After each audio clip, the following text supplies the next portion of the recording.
Customs نے سکھر اور روہڑی میں کارروائی کرتے ہوئے 36 کروڑ روپے سے زائد مالیت کے جعلی سگریٹ، اسمگل شدہ خام مال اور بھاری مشینری ضبط کر لی، جبکہ کوسٹ گارڈز نے ایک ماہ میں 10 لاکھ لیٹر ایرانی ڈیزل کی اسمگلنگ ناکام بنائی۔ مزید جانتے ہیں ڈان نیوز کے نمائندے سید وسیم سے۔ جی وسیم، کسٹمز اور کوسٹ گارڈ کی کارروائیوں کی تفصیلات سے آگاہ کیجیے گا۔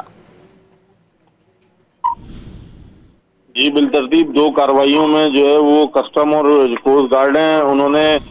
جو پہلے میں آپ کو کسٹمز کی تفصیلات بتاؤں تو حیدرآباد کلیکٹریٹ کی جانب سے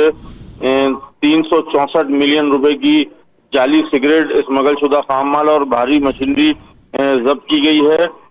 کامیاب چھاپہ مار کارروائی میں جو دیگر اشیاء ہیں اس کی جو مزید جو اس کے بارے میں بتایا گیا ہے وہ یہ کہ 1045 carton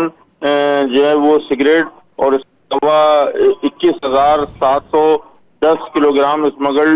naan duty paid cigarette جو ہے وہ اس کا خام مال، جس کی مالیت 54 ملین یعنی کہ 5 کروڑ 40 لاکھ روپے بنتی ہے، یہ ضبط کیا گیا ہے۔ اسی کے ساتھ ساتھ دو گاڑیاں جو کہ جعلی سگریٹ کی ترسیل میں استعمال ہوتی تھیں ان کو بھی ضبط کیا گیا اور کسٹم ایکٹ کے تحت مقدمہ درج کر کے اس کی FIR درج کر لی گئی ہے۔ اسی کے ساتھ ساتھ جو کوسٹ گارڈ ہے، کوسٹ گارڈ کی جانب سے بھی کارروائی عمل میں لائی گئی ہے اور کوسٹ گارڈ نے کارروائی کا جو ہے وہ حوالہ دیتے ہوئے بتایا ہے کہ جو مختلف اسمگل کی جو اسمگل شدہ اشیاء تھیں ان کو برآمد کر کے ضبط کر لیا گیا اور مقدمہ درج کر لیا گیا ہے۔ جی